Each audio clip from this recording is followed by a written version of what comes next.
Hello, I'm very excited to be doing this video where I'm going to talk to you about breaking down the communications planning process. In the last few weeks, I've had master classes, conversations with communications professionals asking me tips and insights on how to create a communications plan and strategy. So I thought it would be useful to do this video, and I hope that you'd actually find it very valuable. So what am I going to talk about in this video? I'm going to talk about one, what you need to do before you start to work on your communications plan. Every communications professional needs to do this. Secondly, I'm going to talk about the critical stages that you need to be mindful of. The third is I'm also going to talk about the oasis framework for communications planning. And the fourth is the important metrics that you will need to measure. Before I go ahead, however, for those who don't know me, I'm going to introduce myself. My name is Adedoyin Jaiyesimi. I'm the co-founder of the Comms Avenue. The Comms Avenue is a capacity building and networking platform for communications professionals across Africa and beyond. And currently we have over 750 professionals from 15 African countries. And in our community, we have robust conversation on trends, insights. It's such a rich and vibrant community for learning and connecting with professionals across the continent. I'm a communications advisor. I advise organizations on their communication strategies, help them with execution, and perhaps one of the things I really love to do is to train. So I train communications teams, I train executive teams, I also train employees across different organizations on communications, storytelling, and writing. I'm an author. I wrote my first book. I say first because I'm sure I'm going to write many others. I wrote my first book in 2020, which is a chronicling of my journey in communications so far. I shared how I started cluelessly. So the title is From Clueless to Success, how I started rather cluelessly, the mistakes that I made, successes, insights, lessons, and that's all documented. And you can find that on my website, www.adedoyinjaiyesimi.com. And then I'm also a writer. It all really started from my skill as a writer. And then I'm a minister of God. I totally love God. And I'm a lover of food, a lover of books, and a lover of music. So that's me in a nutshell. Okay, so let's get into what we're talking about today. What is communications planning all about? I like to see communications plan as a holistic approach to your communications activities. When you have a communications plan, it helps you to see end to end what it is that you are trying to achieve, and to also help you to ensure that you have measurable results. Because a lot of times we hear organizations say, comms, they're always spending money, they're always asking for money, we don't see the value. That's because we don't think strategically about our communications planning process. So when you do a comms plan, it helps you to think strategically about it. And what I like about the communications plan is that you can use it for a year-long plan. So at the beginning of the year, for example, you have communications team that created the plan for 2022. You can use it for a campaign. So at the time of recording this, I'm in February. International Women's Day is a few weeks ahead. You can create a comms plan for your activities around that. So it's very dynamic and diverse document that is very useful for every communications professional. Okay, so why is it important? First, it helps to align your communication activities with the overall goal of your objective. No matter how great you think your communications activities are, if they are not aligned with the goals of your organization, you keep hearing that you are spending money. You keep hearing that, oh, what value is comms bringing to the table? And it can be annoying to hear, but sometimes you don't blame the organizations. So for example, I'm going to be using the example of Company X. And Company X is a brand that was created in the 1970s, but right now they're struggling to appeal to a millennial generation, and they want millennials, but they are appealing more to the baby boomers. So for 2022, Company X has said, we want millennials to use our products and services. We want to appeal to them. We want them to use more of our products and services. So it then means that whatever communications activities that you're going to do, it has to lead to that overall objective. You cannot do a campaign. At the end of the day, the results show that maybe it's baby boomers that attended if it's a product launch, you haven't helped your organization to achieve their objective. And then the second reason why it's important is it puts you in a better position to achieve your desired outcome. When I talk to you about the process that you need to go through, you will see how when you do go through the comms planning process in a very minute by minute, scientific kind of way, it helps you to achieve the overall outcome that you have. And then it also allows you to create a strategy that is tailored to your audience and to your environment. Remember, company X, they want to appeal to a millennial audience. What is the millennial audience looking for? What is important to them? What environment are we operating in, internal and external? Am I working for a company? So this company is saying they want to appeal to a millennial audience, and 80% of the people who work here are baby boomers. How's that going to work? So things like that, right? And then the final thing is that it helps you to better streamline your priorities and resources. So you can say, okay, company X, this is a great goal, but we do not have the manpower. We do not have the resources. How can we scale down? What can we do? What is the low-hanging fruit? When you do your communications plan, it helps you to identify that and streamline so that you're using the resources for what will bring the greatest impact, again, tied to the objectives of your organization. Now, before you start working on your communications plan, there is one critical question that you will need to answer. What does this company want to achieve? Please don't create a communications plan with a strategy that does not help the company achieve its overall objectives. It'll be a waste of time. You're going to be very frustrated. You're going to do great stuff, but it's not going to be important to your organization because it's not getting them closer to where they want to go. Well, in February now, a lot of organizations, they've stated their strategic direction for the year. Those are the things that you need to pay attention to. What does my company want to achieve? Company X wants to appeal to a more millennial audience so that they have more millennials buying the products, more millennials using the services, more millennials coming into the different branches, whatever the organization is. So you must be able to answer that question, because that question would then inform a lot of the things that you will do throughout your communications planning process. It informs the campaigns. It involves, the PR that you do, which platforms, for example. So please have this in mind. So you must pay attention. Ask your CEO questions. If you don't have access to your CEO, your team lead, the financial officer or the accountant, what is important? What are the objectives, financial objectives, the market share? Those questions are what you need to begin to ask at the beginning of your comms planning process. Now, after you've then answered that critical question, one of the next things that you will need to do is think through the stages of the process. Now, there are 4 critical stages, and the first is your situation analysis. And I'm going to expand more on all of these in the next few slides.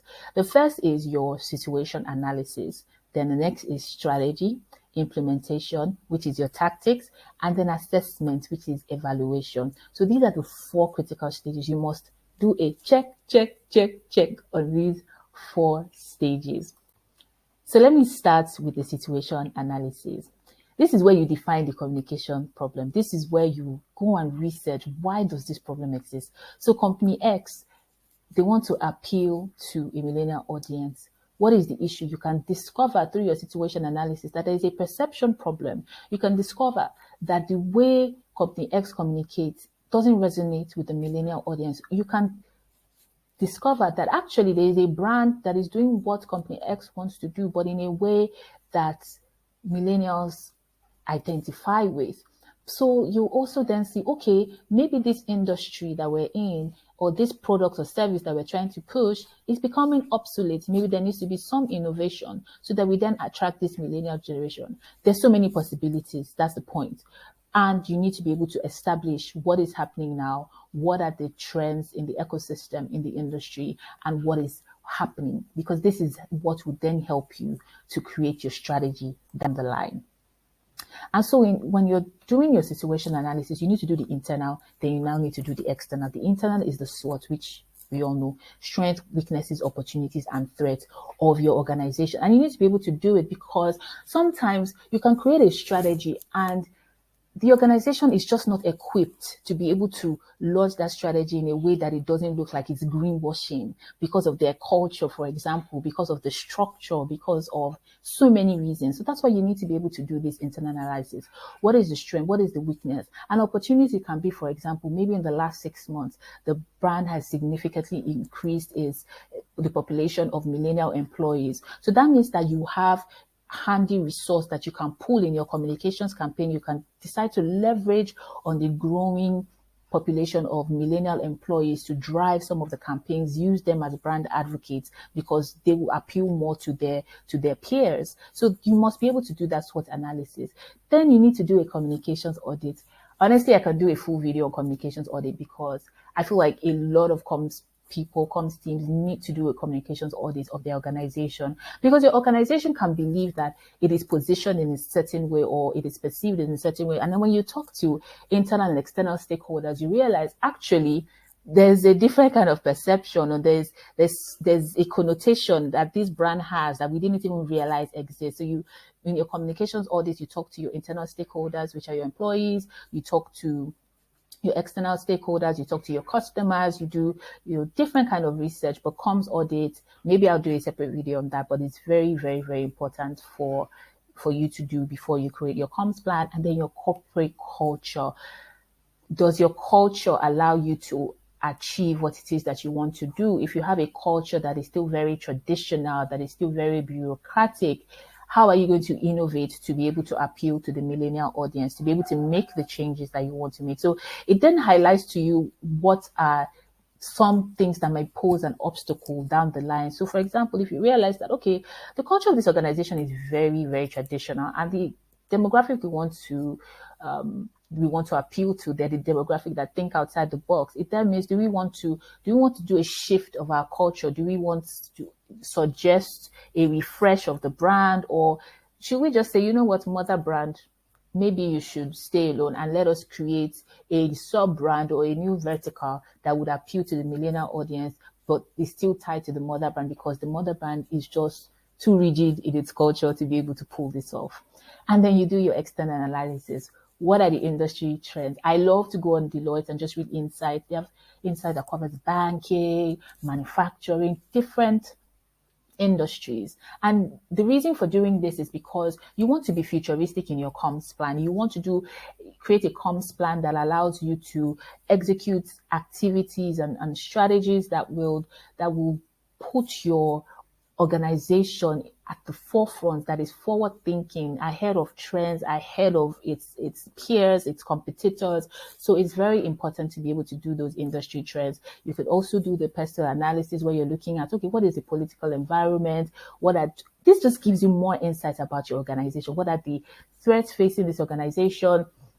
Social, technological, and then finally is the communication benchmarking.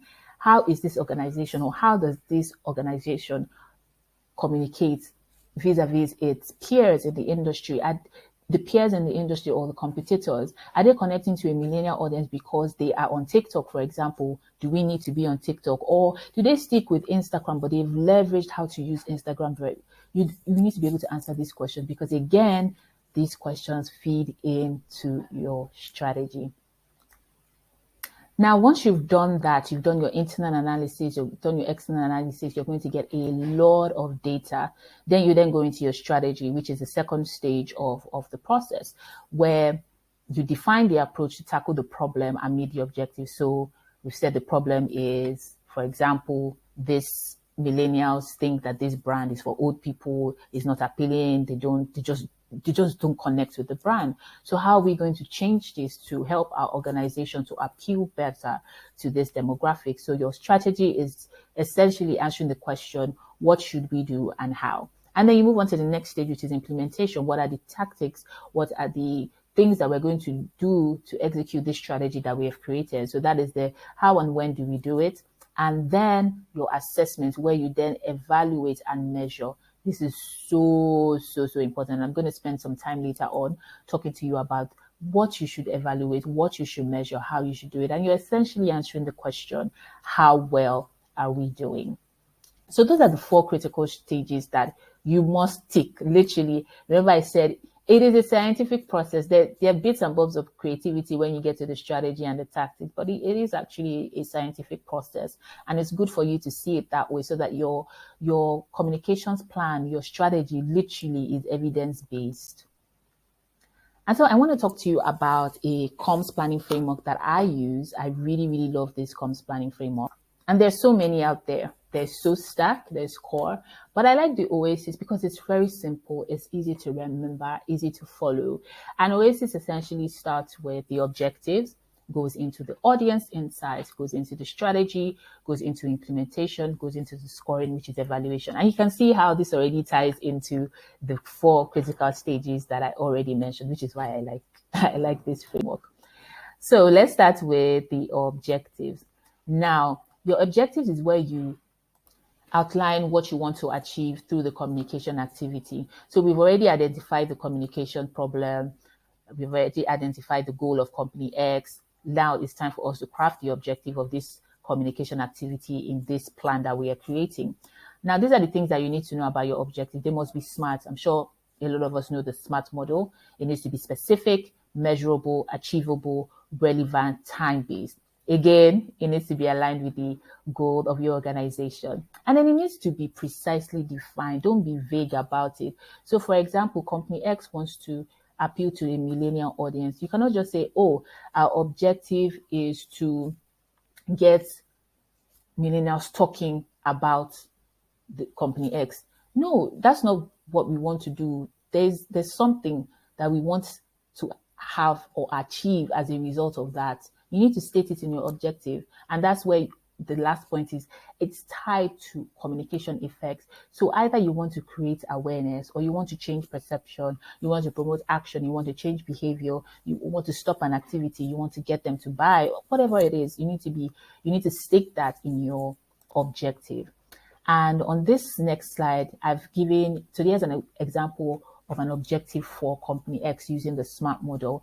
And it is to create awareness of the brand among male and female millennials from 15 to 45% within 4 months of the launch of the campaign. Now, let me show you why it's important for you to do your situation analysis before you start this process of defining your objective and all of that.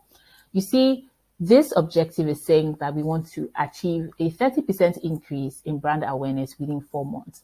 Now, if your organization is one that is still very traditional, very rigid, that you're going to go through a lot of approval process, it might not be realistic for you to achieve this in 4 months, because the process for you to execute is going to be slower. Right? So you would then say, okay, within the context of my organization, within the context of the industry, maybe your industry or the product or the service is really not appealing, to be very honest. So it's something that is fading off. So do we want to reduce the percentage, or do we want to give us more time to achieve that? So this is, you can see how it's relevant. And then again, remember, company X wants to appeal to the millennial audience. So this is relevant to what the company wants to achieve. So this, I'm explaining this so that you can see how your objective must be SMART, but also must align with your organization's objectives. So your communication activity, just see it as if it's complementary. It's helping your organization to achieve whatever it is that it has set out to achieve for the year or for the quarter or whatever it is that the organization has in mind. Now, moving on from your objective, you then go to your audience insight. This is so critical. Please don't, it will be a very big mistake for the comms team of company X to say, oh, okay, we want to appeal to a millennial audience. Millennials like flashy things. So we're going to launch a flashy campaign. We're going to get a celebrity, a musician. We're going to do a concert. They're going to get to know about the brand. They will talk about the brand. And then what happens? Do you know why it is that they are not relating or connecting with this brand?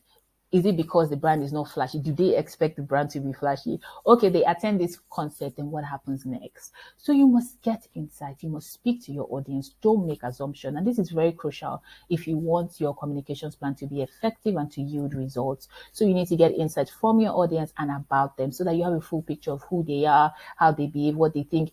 In fact, you might then realize in the process of getting customer insight that the reason they're not connecting is was while growing up, they identify this brand with their parents, and engaging with this brand just makes them feel old. You will be so surprised that that can be a reason in a focus group or survey or whatever it is. That can be the insights you get. So if that is the situation, you can then say, okay, guys, we think that a better way, and I'm now showing you how this then goes into your strategy, would then be, let us create a different brand that will be under the mother brand, but it will be specifically for millennials. We'll have a young CEO, we'll have young staff, we'll have different burst of colors, we'll communicate differently so that it breaks off that mental block. You see, that is how your audience insight impacts your communication plan, your strategy, and your tactics.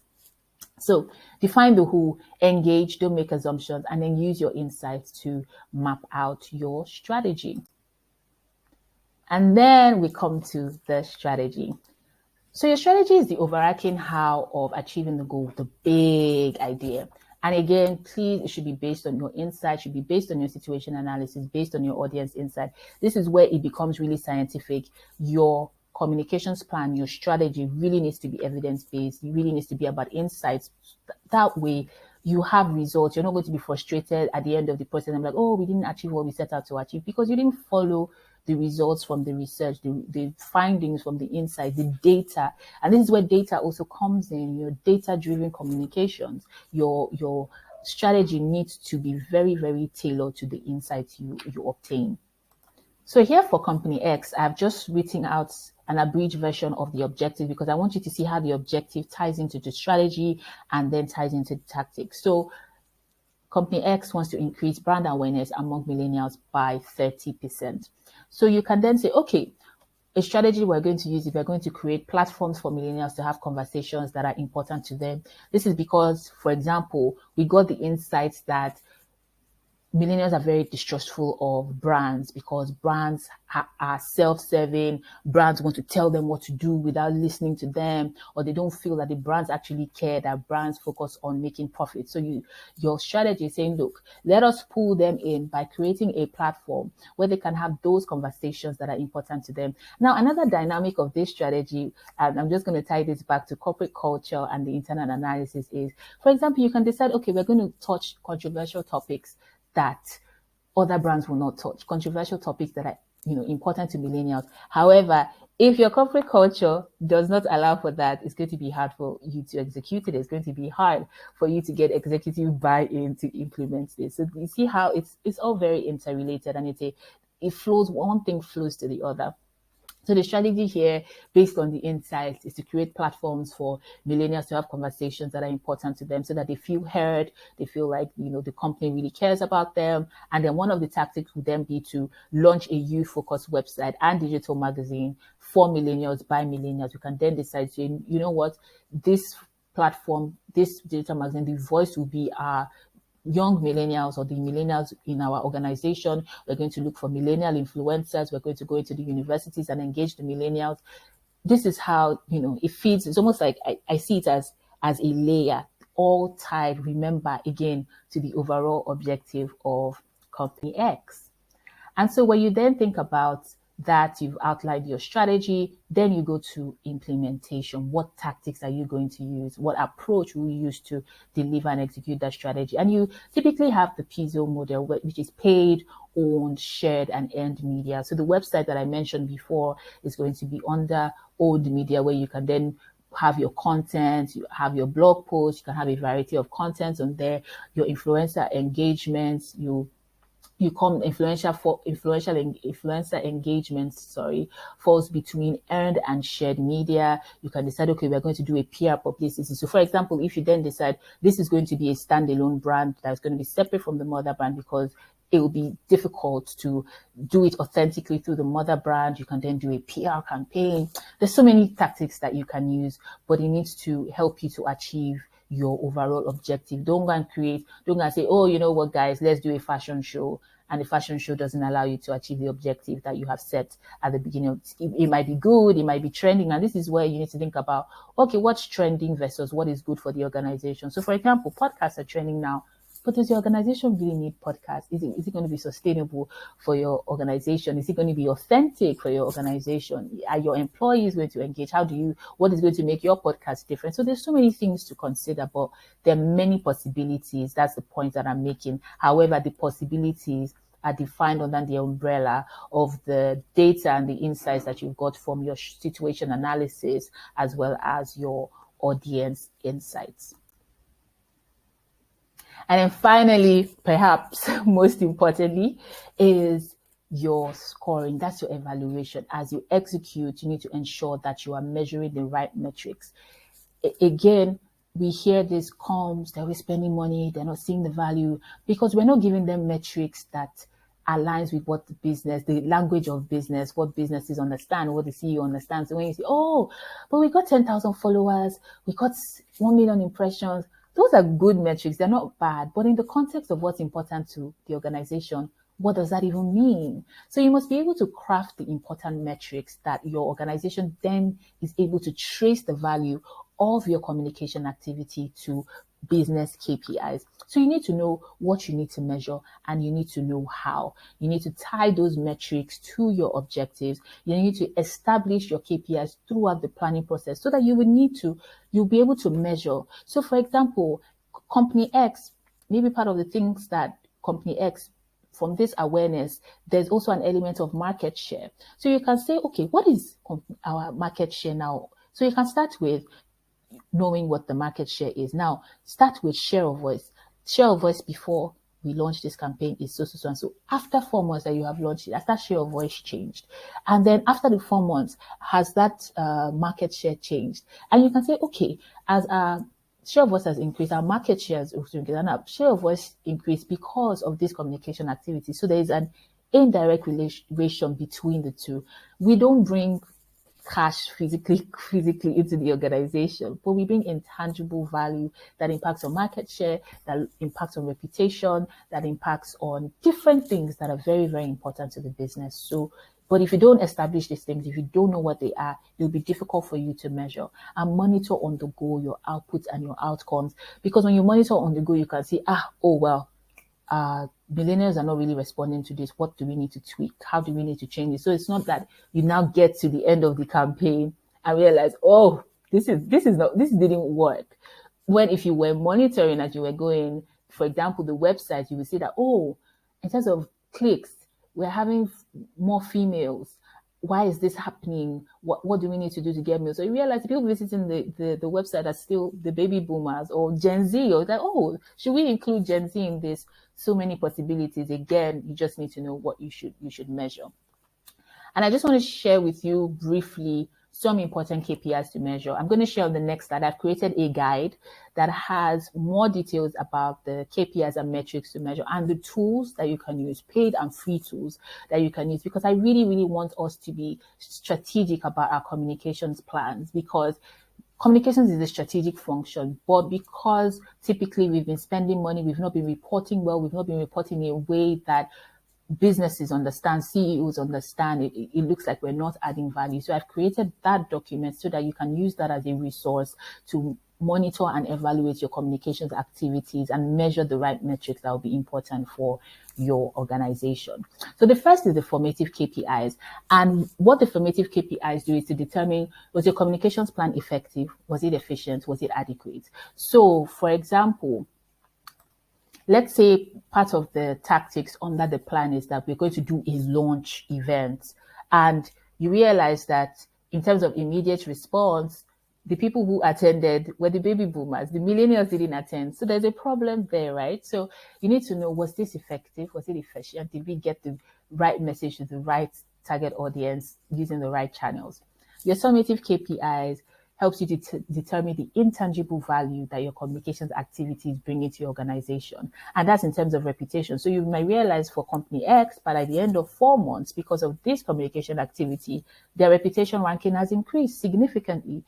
There's their sentiment analysis is positive. There are more positive conversations or comments about the brand. So those are intangible value that is being brought as a result of your communication activity. So those summative KPIs measure that. And in the documents, the guide that I've created, I've listed out under each KPI the metrics that you should. I've put about some 3-4 metrics that you can measure under the formative, summative, and accountability.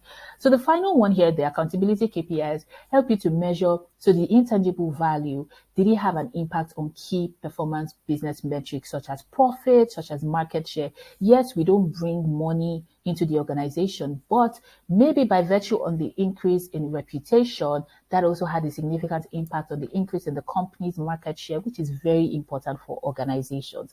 Again, so you see how if you're not mindful of these things, you're not able to measure, you're not able to see the increase, you're not able to see the growth, you're not able to see, what can be done. So for example, maybe during the launch event, we did get millennials, and maybe about 50% of them bought products and services. You can then go back to the sales or the marketing team a few months later and say, oh, because remember, you know the overall goal of your organization. How many of these, the 50%, what was the percentage of the 50% that did a repeat purchase or is a long-term or has been engaging with the brand or has been patronizing and stuff? And they can tell you, oh, it's just 10%. So you say, oh, here's another problem: engagement, loyalty.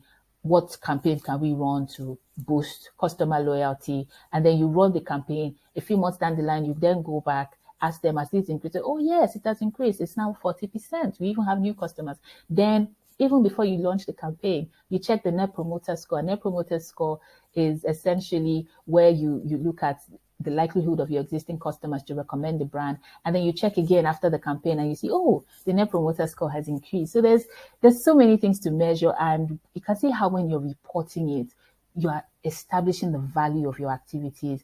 So it's not bad to record or report increase in followers, impressions, all of that, social media metrics. They are important, but they must be done contextually. So think about them in terms of formative KPIs, summative KPIs, accountability KPIs, and how they impact on the business. So for example, these 10,000 followers, they have increased the share of voice. They've contributed to more positive conversations that has propelled the brand to become an industry leader.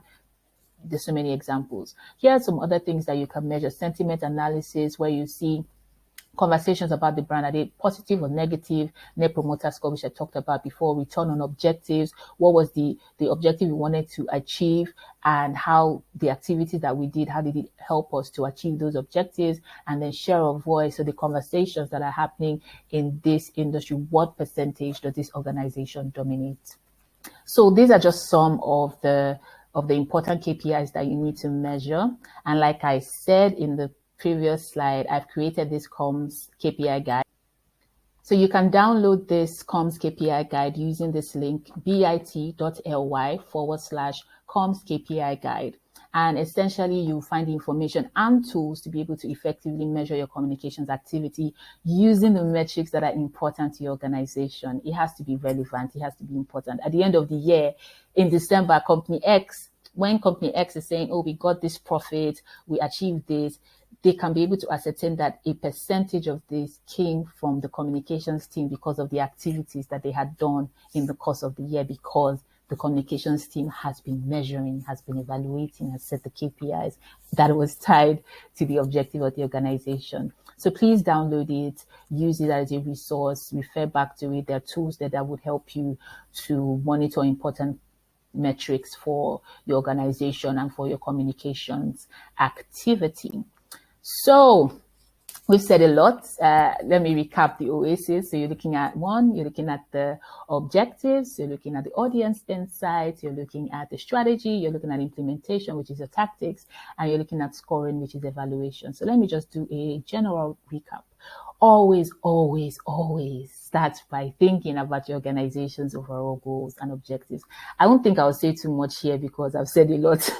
I said a lot on this point, but it's really important. It's really, really important. And adopt a scientific approach. Please don't be sentimental about it. Don't say, oh, we must do something with this trend, and the insight is showing that is not going to work, or the insight is showing you need to do something else. So be scientific about it and spend time on research, gain the industry and audience insight. Is it possible that after doing all of this, your CEO or the board says, no, we want you to do something else? Of course, that's possible, but at least you've shown the evidence, you've shown the trail. that, look, this is what will work based on evidence, based on the future, the projections, based on XYZ. And then the next thing is use the oasis framework. There are many, like I said before, but the oasis is very simple, and use it to connect your objectives to your overall strategy to the outcomes of your comms activity. And you can see how it is interrelated. You can see how, imagine the things that you measure. For example, if you measure share of voice, you can tie that back to the brand awareness of the objective for company X, for example. So that's why I said your communications plan literally gives you that holistic end-to-end view of your comms plan. It helps you to achieve those outcomes better. And then finally, measure what's important. Think about the metrics that are valuable to your organization, and the metrics that you feel are important. If you cannot craft them in a way that will be useful to the organization, then you don't need them. That's just the truth.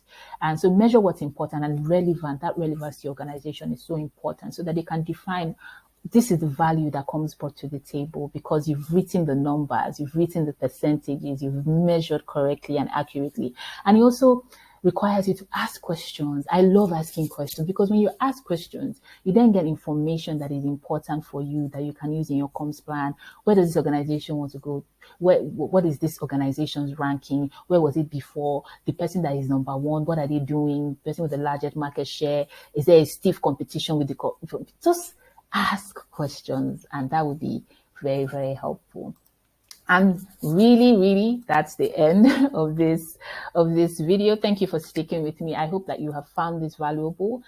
If you have questions or you want to engage with me, please connect with me. This is my website, www.adedoyinjaiyesimi.com. You can also connect with me on LinkedIn, Adedoyin Jaiyesimi, or on Instagram @Adedoyin. You can equally send me an email, let's talk @thecomsavenue.com.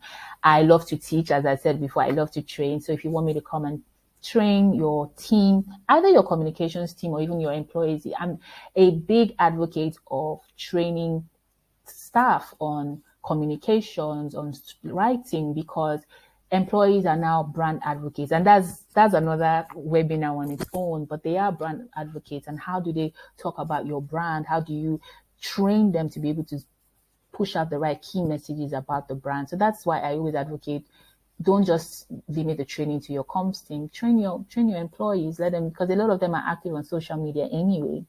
Train them to become effective brand advocates. But yeah, I love training on communication, storytelling, and writing. So you can engage with me on any of these platforms. If you have questions, if you have comments, please let me know. And let me just go back to that previous slide where I had the comms KPI guide. Please download it, please use it. And I believe that you'll find it very useful and beneficial for you as well. So thank you very much. Again, if you have questions, you can drop them here on YouTube, or you can engage with me on any of these platforms. But most importantly, I hope that you're able to use this information in your comms plan. Remember that you can use it for long-term planning, 12 months, thinking about the year in advance, or you can use it for a quarter, you can use it for a comms campaign, you can use it for an event or something that is happening. But I don't want to say most, because there's so many important elements. The situation analysis is important, but make sure that you are measuring, make sure that it is tied to your organization's objective, it is impactful, so that your organization sees the real value that you are bringing to the table. So thank you again, and look forward to engaging with you on social media, and maybe in my next video. You can also tell me what are the things that you want to learn, and I would also be happy to share the knowledge that I have. Bye.